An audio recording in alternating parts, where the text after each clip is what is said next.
Selamat pagi sahabat Bawaslu, berjumpa lagi dalam Bawaslu Solo News. Pada edisi podcast sengketa kali ini, kita akan berbicara terkait dengan tahapan dalam mediasi. Nah, telah hadir di samping saya host kedua, Mas Hendra, yang akan memperkenalkan narasumber kita ya, Mas. Ya. Terima kasih Mbak Istri. Selamat pagi sahabat Bawaslu semua.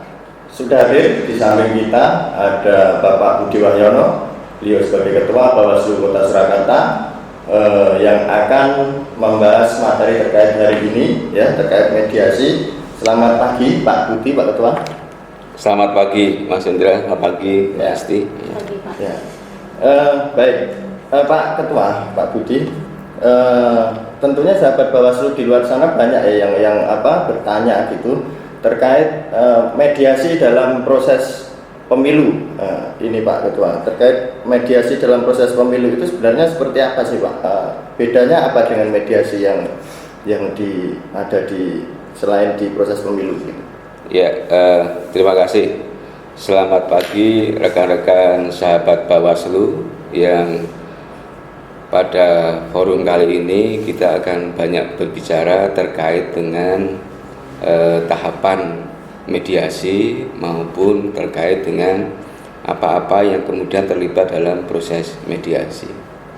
Nah, salah satu amanat di undang-undang kita itu mengamanatkan bahwa Bawaslu punya kekuasaan yang paling besar itu di tahapan mediasi, di mana di situ ada proses mulai dari penerimaan permohonan, ya, pendaftaran permohonan, penerimaan sampai mediasi itu sampai putusan itu Bawaslu yang kemudian punya peran, sehingga sering dikatakan bahwa pada proses mediasi sengketa proses ini Bawaslu punya kekuatan yang berasal dari kelembagaan Bawaslu internal sendiri tanpa melibatkan intervensi dari pihak lain sampai pada tingkatan putusan. Nah, mediasi secara sederhana bisa kita definisikan sebagai proses musyawarah yang dilakukan secara sistematis yang kemudian melibatkan para pihak dan tujuannya adalah untuk mencapai kesepakatan. Jadi memang muara akhir dari mediasi itu adalah tercapainya kesepakatan. Jadi kalau kita melihat pengertian tadi, berarti ada 3 unsur yang kemudian harus kita kenali. Unsur yang pertama adalah musyawarah itu dilakukan secara sistematis. Sistematis itu artinya bahwa tahapan-tahapan atau tata urutan di dalam mediasi itu harus tidak boleh tumpang tindih, tidak boleh kemudian tidak dilaksanakan. Jadi harus urut, gitu, tertib, dan kemudian dilaksanakan semua tahapannya. Itu yang bisa kemudian di-skip gitu. Itu ya. Ada satu bagian yang di-skip. Betul. Nah, para pihak yang terlibat siapa? Ada para pemohon, ada termohon, ada kemudian dari mediator dari Bawaslu. Nah, kemudian unsur yang ketiga saya kira tadi kesepakatan. Inti dari mediasi adalah untuk mencari atau mencapai kesepakatan. Itu yang dimaksud dengan mediasi sengketa proses pemilu. Berbeda dengan sengketa hasil pemilu, karena kalau sengketa hasil pemilu domainnya Mahkamah Konstitusi, kalau sengketa proses domainnya ada di Bawaslu. Ya, kira-kira sederhana itu. Ya. Nah, tadi menyinggung terkait dengan para pihak nih ya Pak ya. Tadi Pak Budi kan sudah juga menyampaikan ada pihak-pihak yang bersengketa. Nah, bisa dijelaskan lebih detail mungkin ya Pak, para pihak ini siapa aja? Misalnya pemohon ini siapa, termohon siapa, kemudian komposisi mediatornya sendiri itu dari siapa dan berapa? Mungkin bisa dijelaskan kepada sahabat Bawaslu Pak. Ya, para pihak yang terlibat dalam mediasi itu paling tidak tadi disampaikan oleh Mbak Isti, pemohon itu bisa dari peserta pemilu ya. Nah, peserta pemilu itu kan beragam, mulai dari partai politik, mulai calon DPR, calon DPD, bahkan pasangan calon presiden dan wakil presiden. Nah, proses potensi sengketa itu tidak hanya pada saat dia ditetapkan sebagai calon, tapi ketika bakal calon, ya itu sudah bisa ada potensi, sehingga yang menjadi pemohon itu bisa bakal calon partai politik, bisa bakal calon anggota legislatif, bisa bakal calon DPD, bisa bakal calon pasangan calon. Nah, jadi bisa pada saat pencalonan bakal calon maupun nanti pada saat penetapan itu potensi sengketa ada. Nah, itu para pihak yang kemudian bisa menjadi pemohon. Nah, termohon di sini adalah tentu ini adalah penyelenggara pemilu, dalam hal ini KPU. Akibat produk yang dikeluarkan oleh KPU, baik itu keputusan KPU maupun berita acara KPU, itu bisa menjadi objek yang disengketakan. Sehingga termohon di sini adalah KPU. Nah, di sengketa ini sebenarnya bisa terjadi sengketa antar peserta pemilu maupun sengketa antara peserta pemilu dengan penyelenggara pemilu, ya. Nah, saya kira penyelenggara di sini adalah KPU, ya KPU ya. Nah, mediatornya tentu adalah Bawaslu. Sehingga kenapa tadi kemudian mediasi itu melibatkan para pihak di sini adalah pemohon, termohon dan tentu mediator. Mediator itu dari Bawaslu. Kalau berbicara mediator dari Bawaslu nih Pak, internal Bawaslu sendiri, siapa ini Pak mediatornya ini dari Bawaslu ini? Nah, di proses mediasi ini memang peran mediator menjadi penting, menjadi sangat urgent, karena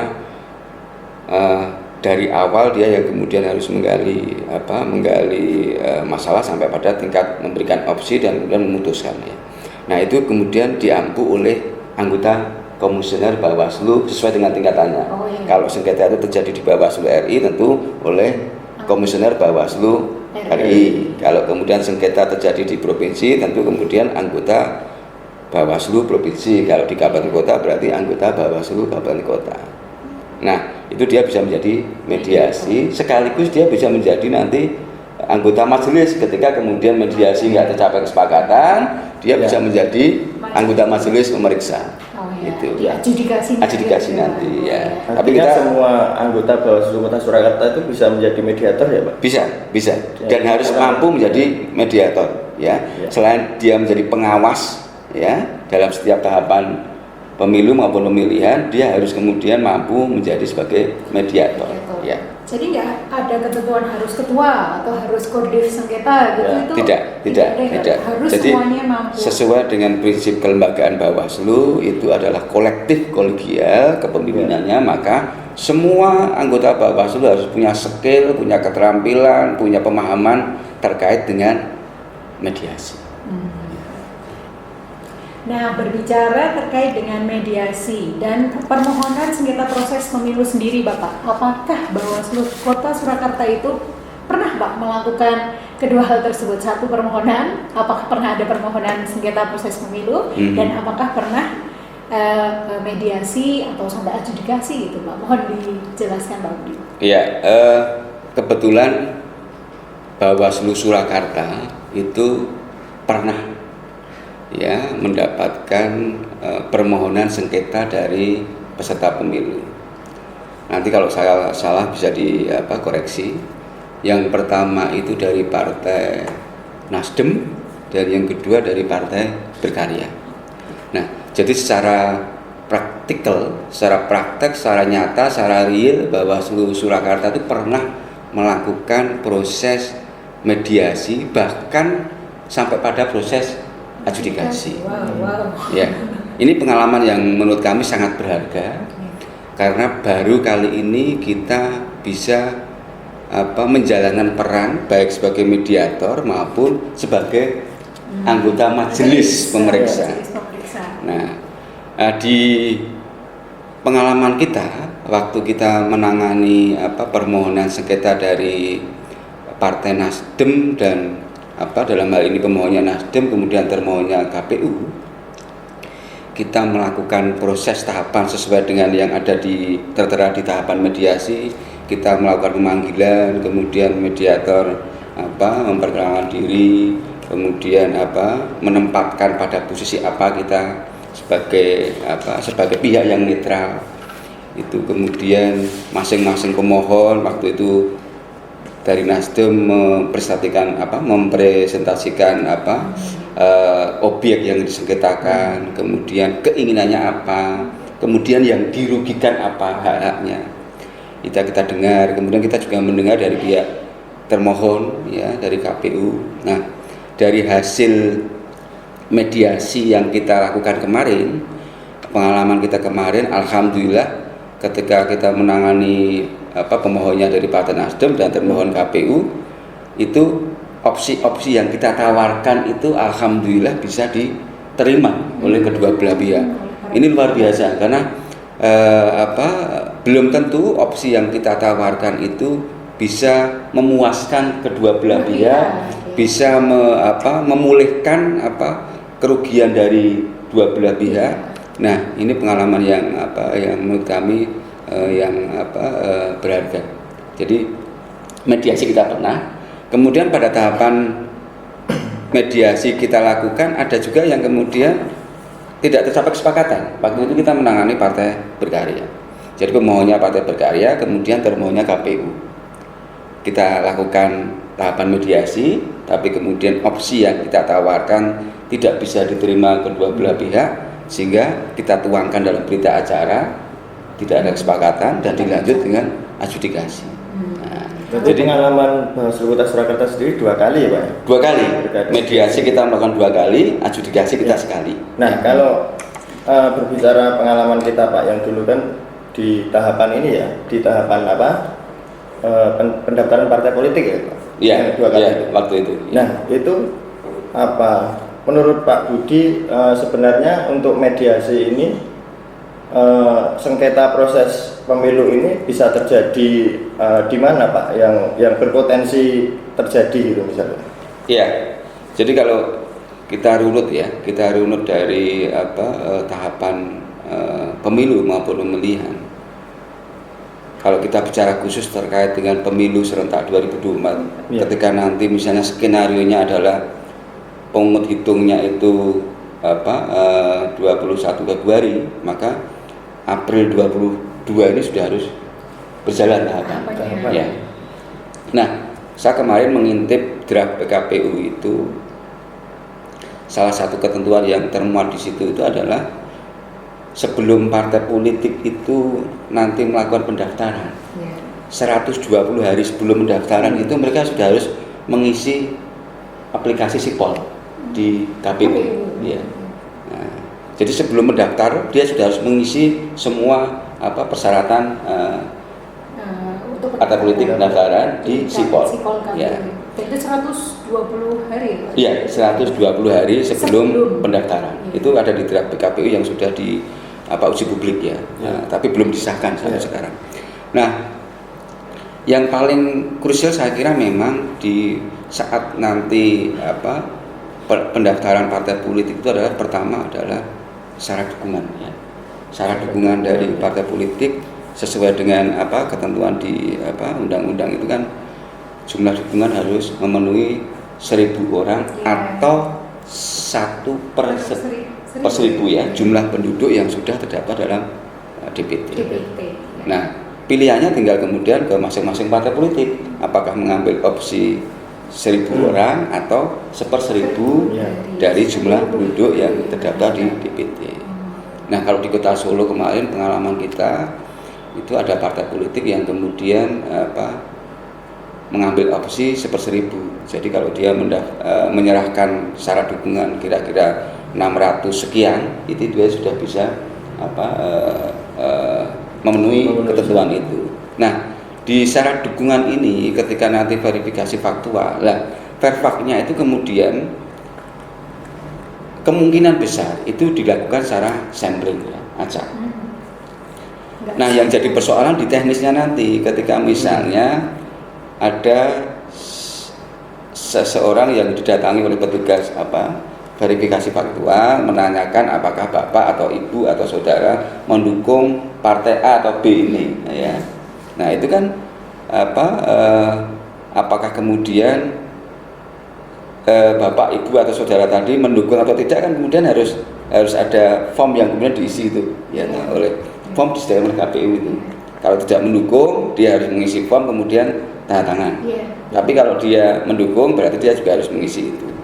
Nah, seringkali memang ada syarat dukungan ganda. Jadi dia yang mendukung partai A, partai B. Nah, ini juga di persoalan nanti. Jadi, sengketa itu nanti potensinya bisa terjadi antar peserta pemilu, bisa antara penyelenggara dengan peserta pemilu. Potensi-potensi itu akan muncul di sana.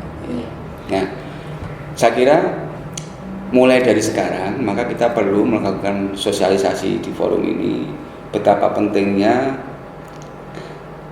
mengenali ketika ada sengketa yang dialami oleh peserta pemilu. Jadi kalau peserta pemilu merasa dirugikan haknya oleh penyelenggara pemilu atau oleh peserta pemilu yang lain, dia itu bisa melakukan permohonan sengketa atau pemulihan haknya kepada Bawaslu. Ya. Ini jadi tambah seru aja ini Pak. Semakin mengintip ke pemilu serentak 2024 itu Pak. Tapi karena seru kayak gini ya Pak. Nah, ada baiknya kita lihat dulu pesan dan pesan yang akan hadir berikut ini, sahabat Bawaslu.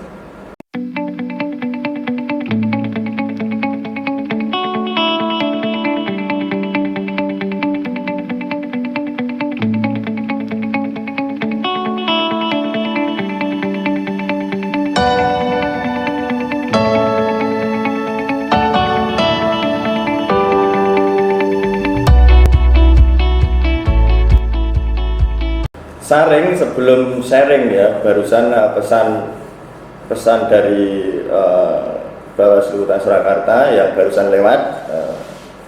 Lanjut kembali bersama Pak Budi Wahyono, narasumber kita hari ini. Pak Budi, barangkali bisa disampaikan kepada sahabat Bawaslu terkait tahapan mediasi ya Pak? Apa aja sebenarnya tahapan mediasi itu Pak? Ya, penting saya kira ini diketahui oleh semua pihak, tidak hanya di jajaran internal Bawaslu, tapi juga stakeholder lain, dalam hal ini penyelenggara maupun calon peserta pemilu ya. Jadi di ketentuan kita tata urutan mediasi ini dalam proses penyelesaian sengketa itu ada 10 tahapan mediasi. Ya, mulai dari pendahuluan, sambutan mediator, kemudian presentasi para pihak, ada kesepahaman awal, kemudian ada penuangan kesepakatan di berita acara dan sebagainya. Nah, di 10 tahapan ini memang tata urutan yang baku, tapi saya akan mencoba menjelaskan 2 tahapan krusial di mediasi. Yang pertama itu terkait dengan presentasi para pihak. Jadi tadi kalau para pihak sudah kita panggil, kemudian kita dudukkan dalam ruangan mediasi, kemudian masing-masing pihak, baik itu pemohon maupun termohon, kita beri kesempatan yang sama ya untuk presentasi. Bahasanya adalah presentasi, bukan pembuktian ya, tapi presentasi. Karena presentasi maka dia akan kemudian kita beri kesempatan yang sama terkait, kalau pemohon tentu dia akan presentasi terkait dengan objek yang disengketakan. apa sih objek yang disengketakan, kronologisnya seperti apa. Kemudian setelah itu pemohon juga menjelaskan tentang legal standingnya, kedudukan hukumnya dia, apakah dia kemudian juga memang berhak kemudian menjadi pemohon. Itu ya itu juga harus dijelaskan kepada termohon. Kemudian juga yang paling penting itu kira-kira ketika dia sudah menyampaikan kronologisnya, menyampaikan kedudukan hukumnya, keinginannya seperti apa dalam mediasi itu. Nah, kesempatan yang kita sampaikan kepada pemohon termohon itu harus sama, ya. Duduknya itu kita harus sama, tidak boleh sebagai mediator saya duduk di kursi yang lebih tinggi, kemudian pemohon termohon duduk di harus sama, ya, kita harus sama karena memang kita menjadi pihak yang netral, kita pengen mempertemukan kedua belah pihak itu dalam konteks mencapai kesepakatan karena roh dari mediasi itu sebenarnya terjadinya sebuah kesepakatan. Kalau pemohon didampingi kuasa hukum boleh nggak Pak? Pemohon bisa didampingi oleh kuasa hukum. Jadi ketika nanti awal pendaftaran tadi, pendaftaran pemohon itu kan ada checklist itu, checklist itu yang harus dilengkapi itu. Salah satunya kan apakah didampingi kuasa hukum atau tidak. Kalau ada kuasa hukum berarti ya dicentang ya, kalau tidak ya tidak. Kalau iya berarti harus kemudian dari kantor advokat mana misalnya, gitu ya. Bisa ya Pak. Bisa didampingi. Nah, ketika nanti ikut mendampingi di proses mediasi, dia karena bahasa mendampingi, tapi tidak bisa mewakili ya, tidak bisa mewakili, tapi hanya mendampingi, sehingga dia tidak punya kesempatan untuk kemudian urun rembuk di mediasi itu. Ya. Dia hanya sebagai katakanlah pemberi masukan kepada pihak prinsipal tadi, pemohon tadi, yang dia dampingi, pembisik terhadap dia dampingi itu, tapi tidak bisa mengeluarkan pendapatnya di forum mediasi. Harus tetap oleh si yang bersengketa sendiri. Ya, tapi prinsipnya boleh didampingi oleh kuasa hukum. Artinya pada saat mediasi itu berlangsung itu prinsipal harus hadir begitu Pak ya? Ya, prinsipal harus hadir. Nah, ketika prinsipal tidak hadir, misalnya pemohon tidak hadir, dipanggil, yang pertama tidak hadir, masih punya kesempatan lagi dia, kemudian kita panggil secara patut untuk yang kedua kali. Ketika kedua kali pemohon kita panggil secara patut tidak hadir, maka automatically permohonan menjadi gugur, gugur, ya. Meskipun kuasanya udah hadir gitu Pak. Ya, tidak bisa mewakili karena nggak bisa mewakili.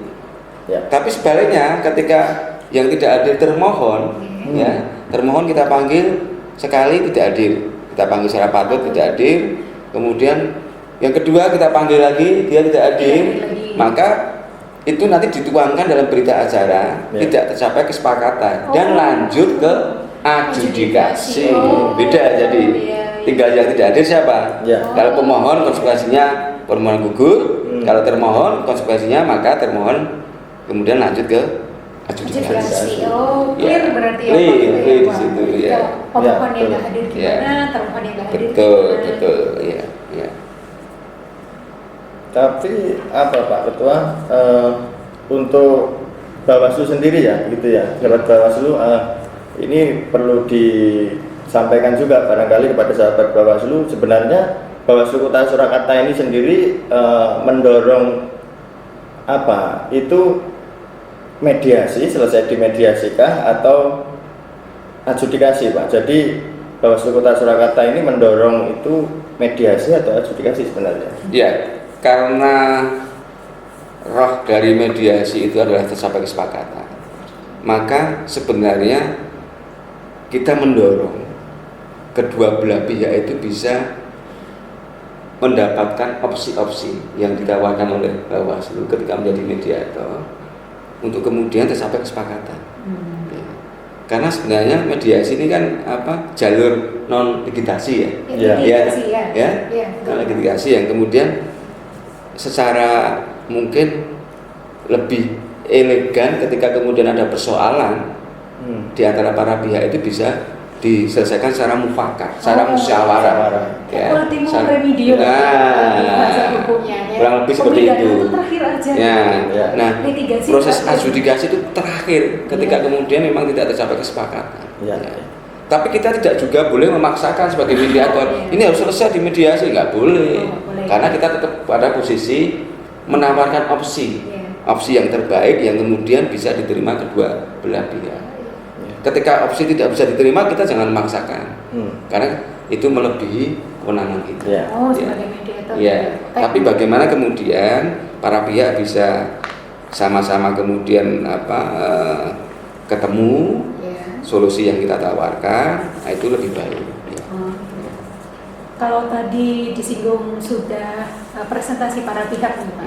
Kemudian tadi kan sempat kepotong kuasa hukum gitu. Nah setelah presentasi para pihak apa lagi ini Pak tahapannya yang setelah betul. presentasi? Jadi setelah para pihak tadi memaparkan kronologisnya, legal standingnya, kemudian keinginannya, ya, itu kemudian tadi ada yang langkah selanjutnya itu yang dinamakan kesepahaman awal. Ya, kesepahaman awal ini itu tadi mediator menggali masalah, ya, menggali masalah, kemudian mengidentifikasi, ya, kemudian menawarkan opsi-opsi, ya, opsi-opsi awal yang kemudian misalnya ada 3 opsi, ya. Opsi pertama ditawarkan mungkin hanya memuaskan pihak pemohon, tapi termohon tidak puas. Ada opsi kedua lagi, ada opsi ketiga. Nah, opsi yang terbaik tadi yang kemudian ketika bisa diterima kedua belah pihak, maka itu menjadi kesepahaman awal. Kayak win-win solution. Ada gitu. Win-win solution. Karena mediasi harus dua-duanya. Dan itu kita sebagai mediator Bawaslu tuh nggak boleh kayak mempengaruhi opsi-opsi tersebut. Nggak boleh. Posisi kita itu harus tetap netral, tidak boleh condong ke pemohon, tidak boleh condong ke termohon. Ya. Oke, mediator begitu. Iya, harus menjadi mediator yang benar-benar memang menjaga marwah kemenangan kita. Penengah. Iya, menjadi penengah. Nggak boleh mempengaruhi. Iya, karena sebenarnya electoral justice itu di situ. Ya, keadilan pemilu itu di situ. Prinsip keadilan pemilu ada 2. Yang pertama adalah memastikan penyelenggara pemilu itu bekerja sesuai dengan tupoksi. Nah, yang kedua adalah terlindunginya hak pemilih maupun hak peserta pemilu. Kalau 2 unsur ini terpenuhi, maka akan terjadi yang namanya electoral justice, keadilan pemilu. Sama, ketika kemudian kita bisa memerankan sebagai mediator yang kemudian benar-benar adil, maka kita sudah menjalankan tupoksi dengan baik sesuai dengan ketentuan. Karena kita menjaga hak pemilih dan juga hak peserta, gitu ya Pak. Maka akan tercipta keadilan di sana. Betul. Nah, sahabat Bawaslu, sebelum kita mencapai di akhir diskusi di podcast sengketa Bawaslu Kota Surakarta pada pagi hari ini, kita lihat dulu pesan-pesan berikut ini.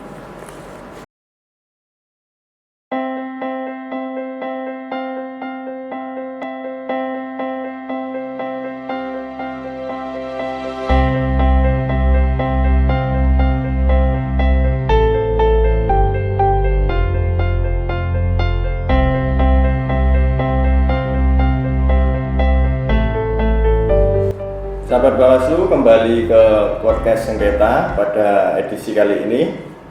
Tadi sudah disinggung terkait tahapan mediasi ya oleh Pak Budi Wahyono.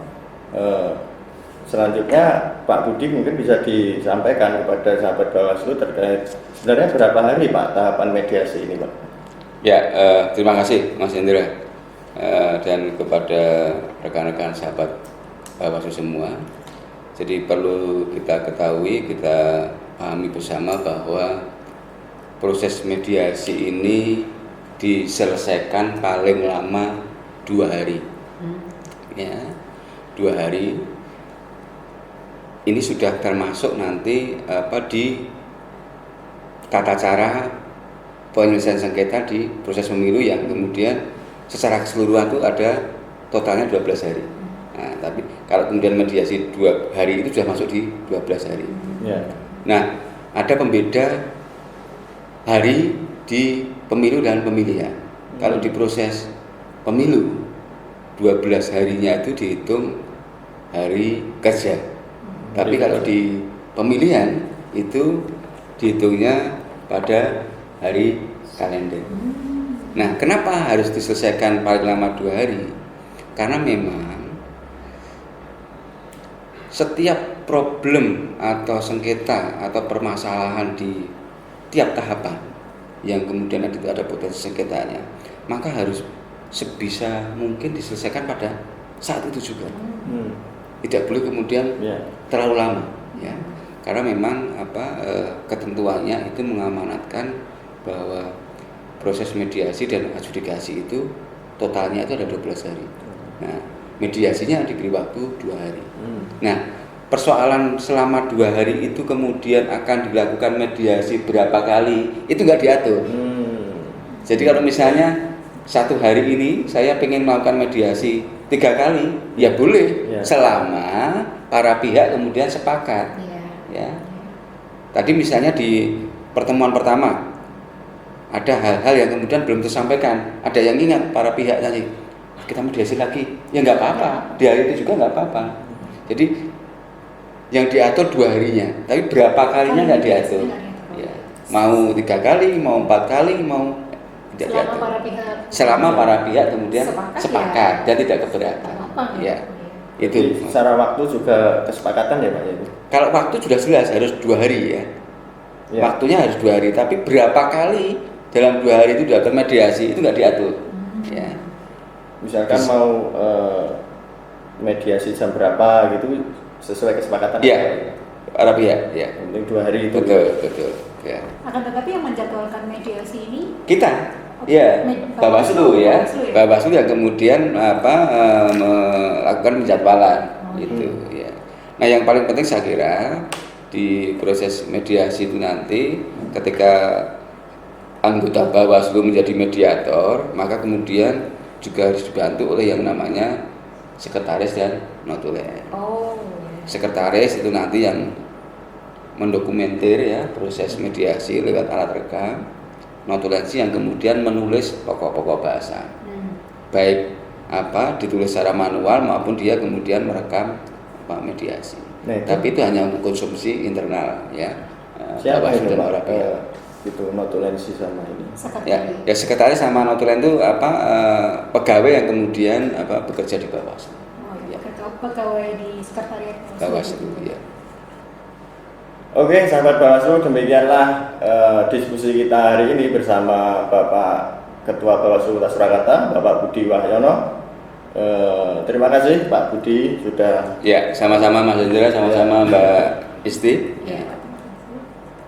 Terima kasih kepada sahabat Bawaslu yang juga sejak tadi ya terus mengikuti podcast sengketa, dan di edisi-edisi sebelumnya juga jangan bosan untuk terus dapat update dari podcast sengketa Bawaslu Kota Surakarta. Tetap jaga protokol kesehatan, jaga jarak, tetap harus menghindari kerumunan, tetap harus memakai masker, dan tetap harus selalu rajin mencuci tangan.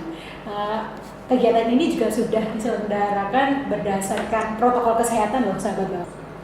Terima kasih bersama rakyat awasi pemilu. Bersama Bawaslu tegakkan keadilan pemilu.